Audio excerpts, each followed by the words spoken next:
أعوذ بالله من الشيطان الرجيم. بسم الله الرحمن الرحيم. سورة الفيل. ألم تر كيف فعل ربك بأصحاب الفيل؟ ألم يجعل كيدهم في تضليل وأرسل عليهم طيرا أبابيل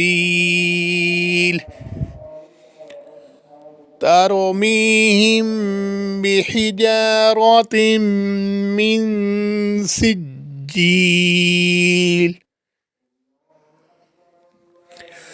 فجعلهم كعصف مأكول.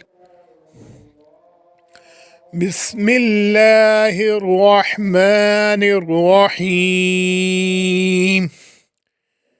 سورة قريش. لإيلاف قريش إيلافهم رحلة الشتاء والصيف فليعبدوا رب هذا البيت الذي أطعمهم من جوع